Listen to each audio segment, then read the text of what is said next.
Maayong adlaw mga batang Bisaya. Ako si Tita Maria. Andam na ba mo sa bag-o nato nga sugilanon? Karon naatay sugilanon bahin sa usa ka gamay apan puwerte ka bright ug kugihan nga mananap. Si Almigas. Atong paminawon kung giunsa niya pag-andam para sa ting-ulan.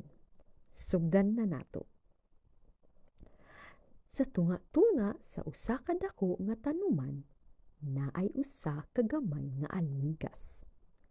Samtang ang ubang mananap nagsigi ra og dula sa init sa adlaw, si almigas sige og hakot og pagkaon.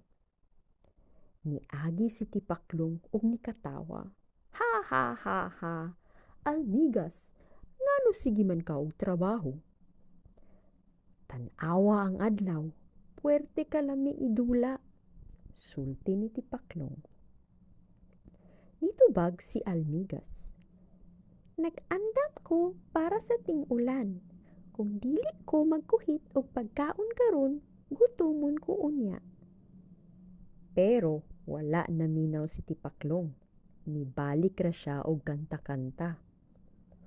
Wala madugay, niabot ang kusog nga unos. Nibundak ang ulan ug nibugnaw ang panahon. Si Tipaklong wala nay makaon ug nangurog sa tugnaw. Apan si Almigas hayahay kaayo sa sulod sa iyang balay kay puno siya og pagkaon.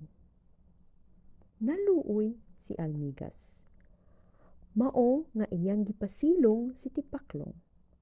Sukad ni adto nakat-on na si Tipaklong nga ang pagkakugihan importante kaayo para sa kaugmaon. Nindot kaayo ang sugilanon no. Karon, sundog mo na ako ha. Repeat after me. Mauni ang mga sayon.